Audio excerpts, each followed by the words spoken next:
नमस्कार दोस्तों, मेरा नाम है मेघा। किस्से कहानी में आपका स्वागत है। आज की स्टोरी क्राइम बेस है जो कि हाल ही में दिल्ली में घटित हुई है।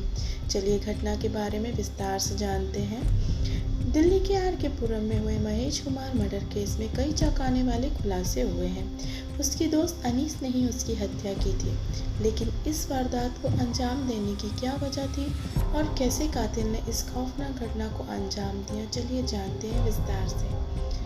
राजधानी दिल्ली से एक दिल दहलाने वाली घटना सामने आई है।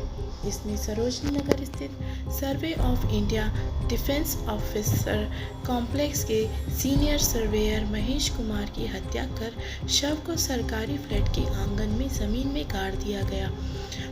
हत्या कंपनी के ही क्लर्क अनीस ने की थी। अब इस हत्याकांड में कई चौंकाने वाले खुलासे हुए हैं। पता चला है कि महेश, अनीस और उसकी प्रेमिका तीनों एक ही ऑफिस में काम किया करते थे और अनीस दोनों एक वक्त में अच्छे दोस्त थे। यह वजह थी कि जब अनीस को 9 लाख रुपए की ज़रूरत थी तो महेश ने बिना सोचे समझे उसे पैसे दिए। समय कटता रहा। इसी बीच अनीस के ऑफिस में ही एक गर्लफ्रेंड बन गई। महेश भी अनीस की प्रेमिका पर गंदी नज़र थी। वह उससे नज़दीकियाँ बढ़ाना चाहता था, लेकिन अनीस को जब यह बात पता चली तो उसने इसका विरोध किया। इसी बात को लेकर महेश और अनीस में बहस हो गई। महेश ने अनीस को बहुत उल्टी सीधी बातें बोल दी। इससे अनीस के मन में महेश के लिए नफरत पैदा हो गई। आहत होकर उसने महेश के मर्डर करने का प्लान बना लिया। योजना के तहत पहले उसने मार्केट से 6 फीट की पॉलीथीन और फावड़ा खरीदा। उसके बाद 28 अगस्त की दोपहर को महेश को अनीस ने अपने घर बुलाया। अनीस आर के पुरम के सेक्टर 2 में फ्लैट में रहता था। महेश दोपहर 12 बजे अपनी कार से आर के पुरम सेक्टर 2 स्थित उसके घर पहुंचा। महेश को यह नहीं पता था कि अनीस के मन में इतनी नफरत भरी पड़ी है। फ्लैट में फिर दोनों के बीच में बहस हुई। गुस्से में आकर अनीस ने महेश के सिर पे पाइप रीच मारकर उसकी हत्या कर दी। उसने अपना फ्लैट बंद किया, अपना फ़ोन घर पर छोड़ा और महेश का फ़ोन लेकर साथ फरीदाबाद की तरफ चला गया। वो 28 अगस्त को कई जगह पे घूमा। 1121 से शव लेकर पहुंचा 623। फिर आखिरी बार बाइक के सोनीपत में पहुंच गया। अनीस सोच रहा था कि उसके घर पर पुलिस ना पहुंच जाए। अपनी गाड़ी में रखा और फ्लैट नंबर 623 पहुंच गया। यहाँ उसने रात में फावड़े से गड्ढा खोदना शुरू किया। गहरे गड्ढे में उसने शव को दफना दिया और उसके बाद ऊपर से सीमेंट से फर्श पक्का कर दिया। इसके बाद वो अपने घर पहुंच गया। महेश की पत्नी ने अनीस को 28 अगस्त के ही देर शाम फ़ोन किया तो उसने बताया कि महेश आया ज़रूर था, लेकिन वो किसी के साथ चला गया।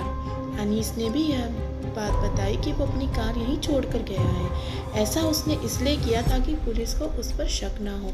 पुलिस ने जब मामले की जांच की तो पता चला महेश का फ़ोन लोकेशन तो फरीदाबाद आ रहा है। ऐसे में पुलिस को शुरुआती में अनीस की बात पर यकीन हो गया कि वो जो कह रहा है सच है। इस बीच पुलिस को पता चला कि महेश ने अपने मोबाइल से किसी रिश्तेदार को ये मैसेज किया था कि उस पर 65 लाख रुपए कर्ज है, लिहाजा वो अपनी मर्जी से जा रहा है। पुलिस को शुरुआती में ऐसा लगा शायद वो अपनी मर्जी से गया, लेकिन पुख्ता तौर पर ऐसा नहीं कहा जा सकता था। दिल्ली पुलिस ने कहा कि गलती दरअसल 28 अगस्त की रात को जब पुलिस को ये पता चला कि महेश गायब है और ये भी पता चला कि वो अनीस के घर गया था और कार वहीं खड़ी थी, तो फिर पुलिस अनीस के घर उसी समय रेड क्यों नहीं की। तब तक महेश की लाश वहीं पर थी। यह यकीन हो गया कि वो जो कह रहा था सच है।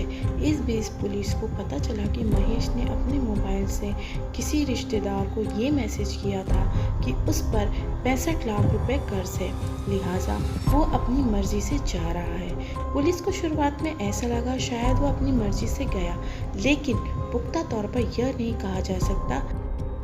अगले दिन यानी 29 अगस्त को अनीस ने उसकी लाश को दफनाया था। अगर पुलिस देर मार देती तो कातिल का तभी पता लग जाता। धीरे धीरे पुलिस ने जब कई लोगों से पूछताछ की तो पता चला दोनों महेश और अनीस अच्छे दोस्त थे। जब अनीस से पूछा कि वो कहाँ गया था तो उसने कहा इस बात की उसे कोई जानकारी नहीं। पुलिस ने अनीश और महेश के रिश्तों को लेकर सवाल किए। ये भी पूछा कि जब वो तुम्हारा इतना अच्छा दोस्त है तो तुम्हें क्यों नहीं बताया कि वो कहाँ जा रहा है। ये भी पूछा कि वो अपनी कार यहाँ क्यों छोड़ कर गया, उसकी लोकेशन फरीदाबाद कैसे आ रही है।